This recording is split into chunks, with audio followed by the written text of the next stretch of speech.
Hello दोस्तों, हमारे channel की कहानियाँ रोज़ाना सुनते रहने के लिए आप हमारे चैनल को सब्सक्राइब कर सकते हैं। इस वीडियो के पसंद आने पर आप इस वीडियो को लाइक कर सकते हैं। चलिए अब इस कहानी को शुरू करते हैं।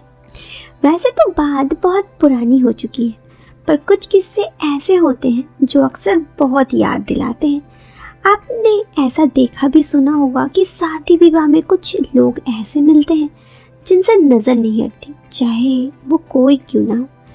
ऐसा सभी के साथ होता है, चाहे वो लड़की हो या लड़का।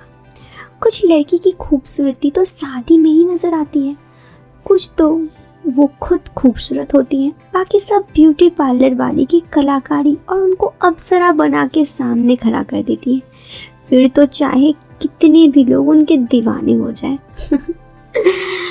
ऐसा ही कुछ मेरे साथ भी हुआ। मेरे एक रिश्तेदार की लड़की की शादी थी। मैं उनके घर गया तो वहाँ पे काफ़ी लोगों से मिला। उनमें से ही एक भाभी थी जिनकी नई नई शादी हुई थी। पूरे बिहार में बस वही चमक रही थी। उनकी शादी मात्र 18 दिन पहले हुई थी। वैसे तो मैं 4 दिन पहले ही शादी में पहुँच गया था, पर काम में व्यस्त होने के कारण मेरी नज़र किसी पर नहीं पड़ी। शादी से एक दिन पहले वो आई। नाम था स्नेहा। उसका पर सबको सोनू कहकर बुलाते थे। ऐसा नहीं था कि मैंने उनको पहले कभी देखा नहीं था, पर तब वो सिंपल बनी रहती थी। मेरे सामने आती तो शर्माती थी। फिर वो मामा के साले की लड़की थी, दूर की रिश्तेदार। तो रिश्तेदारी के कारण मैं उनकी तरफ ध्यान नहीं दिया और वो कई बार मेरे साथ गर्मी की छुट्टी मनाते वक्त भी मैंने देखा था वो यहाँ आई थी, पर मैंने कभी ध्यान नहीं दिया। पर आज जब वो आई तो मुझे ही गाड़ी देकर उनको लेने के लिए स्टेशन भेजा गया। जैसे ही वो स्टेशन में उतरी तो मैं बस उन्हें देखते रह गया। लाल रंग की साड़ी में लिपटी हुई बड़ी ही खूबसूरत लग रही थी। ज़्यादा मेकअप नहीं किया था, फिर भी किसी अप्सरा से कम नहीं लग रही थी। मुझसे ज़्यादा तो मैं उसे बस देखते रहा। उनके पीछे उनका पति ट्रेन से उतरा तो सबसे पहले मेरा मन जुबान से ये शब्द होकर निकला, हाय लंगूर के हाथ में अंगूर। एकदम काला सा और साधारण शरीर वाला दुबला सा लड़का। मैं तो उसको पहचान नहीं था। सोनू से भी उससे मेरा परिचय कराया। पता लगा कि वो किसी महकमे में सरकारी नौकरी में है। तब मुझे समझ आया कि उसकी शादी का राज। खैर, उन्हें सरकारी नौकरी था, बस इसीलिए उनकी शादी इतनी खूबसूरत औरत से हो गई थी। खैर, मुझे क्या लेना देना। मैंने उनके साथ लग गया और सामान उठाया और गाड़ी की तरफ चल दिया। मैं उस आदमी की तरफ बढ़ा और उसे अपने आगे वाली सीट पे बैठना नहीं चाहता था, क्योंकि जब से मैं सोनू को देखा था मेरे दिल के 4 बज रहे थे। बस मैं किसी भी तरह उससे बात करना चाहता था। कहते हैं ना, किस्मत में जो लिखा हो उसे पाने की कोशिश भी नहीं करनी पड़ती। मैंने सामान गाड़ी में रखवा दिया। सोनू का पति, जिसका नाम जयवीर था, खुद ही दरवाज़ा खोलकर पीछे की सीट में बैठ गया।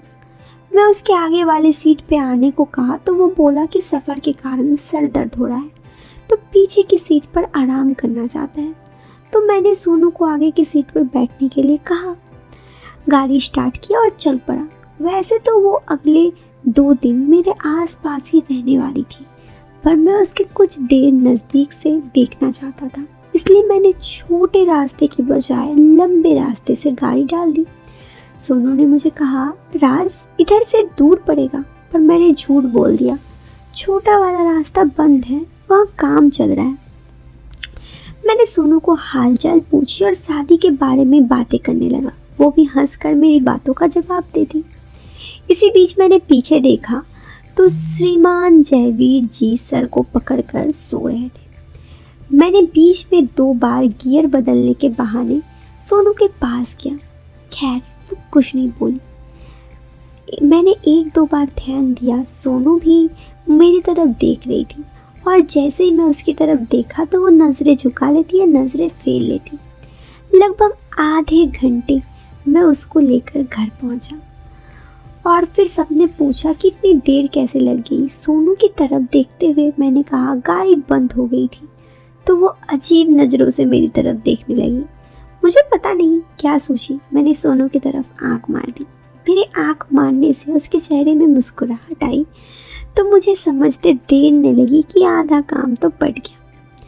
फिर वो शादी की भीड़ में खो गई और मैं भी काम में व्यस्त हो गया। इसी बीच एक दो बार हम दोनों का आमना सामना जरूर हुआ, पर कोई खास बातचीत नहीं हुई। उसी शाम लेडीज संगीत का प्रोग्राम था। डीजे लग चुका था। शराबी शराब पीने में बिजी हो गए और लड़की औरतें तैयार हो रही थी। पर जैसे ही मैंने रंगीन मिजाज थी तो अपनी सेटिंग ढूंढने के व्यस्त था। मैं उन सब लोगों से अलग सिर्फ सोनू के बारे में सोच रहा था। उस दिन से आई मुस्कुराहट से कुछ अंदाज मुझे हो गया था कि ज़्यादा मेहनत नहीं करनी पड़ेगी, पर यह भी कि शादी के भीड़ भाड़ में मैं उसे कहाँ और कैसे ले जाऊँ। रात में नाच गाना शुरू हुआ। मैं भी जाकर 2 पैग चढ़ा दिया। जैसे मैंने बताया, लेडीज संगीत की शुरुआत थी तो शुरुआत लेडीज ने की और बारी बारी से अपनी पसंद के गाना लगवा कर नचने लगी। हम भी पास पड़ी कुर्सी पे बैठ डांस देख रहे थे। कुछ देर बाद सोनू नाचने आई। उस समय उसने काले रंग की साड़ी पहनी थी। उसने भी अपनी पसंद का गाना लगवाया और नचने लगी। हद तो तब हुई जब वो मेरी तरफ देखकर नाच रही थी। कुछ ही देर में मैं उसके सबके सामने मेरे हाथ पकड़ा और फिर मेरे साथ नाचने लगी। मैं हैरान हो गया ये सोचकर कि बाकी लोग क्या कहेंगे। शराब का थोड़ा नशा तो पहले ही था और फिर उसकी डांस, मैं क्या ही बोलूं, मैं भी उसके साथ डांस करने लगा। करीब 10 मिनट हम दोनों नाचते रहे। बाकी लोग ताली बजाने लगे। डीजे वाला भी एक गाना खत्म होता तो दूसरा लगा देता। शायद उसे भी सोनू भाग गई। नाचने के दौरान हम दोनों एक दूसरे की आंखों में देखते और मुस्कुरा देते। बहुत बार ऐसे ही हुआ। और फिर कहते हैं ना कि बंदर क्या जाने अदरक का स्वाद। उसके पति को ये सब कुछ में कुछ फर्क ही नहीं पड़ रहा था। उसका पति के बारे में पता चला कि वो कहीं 5 पैग शराब पीकर लड़का हुआ है। मतलब वो 1 नंबर का शराबी था। मैं समझ गया फिर क्या था। हम दोनों डांस करने के बाद मैं उसे एक कोने की तरफ ले गया। उसने भी ज़्यादा कुछ नहीं बोला और मेरे साथ पीछे पीछे चल दी। मुझे कुछ डर भी नहीं था कि कौन देखेगा नहीं देखेगा, क्योंकि ज़्यादातर लोग अपने ही काम में व्यस्त थे। जितने लोग थे ज़्यादातर शराब पी के लुढ़के हुए थे या फिर कुछ जो लोग थे वो डांस में बिजी थे। अब मैं और सोनू एक दूसरे के साथ एक अंधेरे कमरे में थे। दोस्तों आगे क्या होता है ये मैं आपको इस वीडियो के सेकंड पार्ट में बताऊंगी। फिलहाल के लिए दीजिए मुझे इजाज़त। मैं मिलती हूँ आपसे फिर एक नए वीडियो में एक नए और इंटरेस्टिंग टॉपिक के साथ। तब तक के लिए बाय बाय, टेक केयर। और हाँ, इस वीडियो के सेकंड पार्ट का इंतज़ार जरूर करें। Till then bye bye.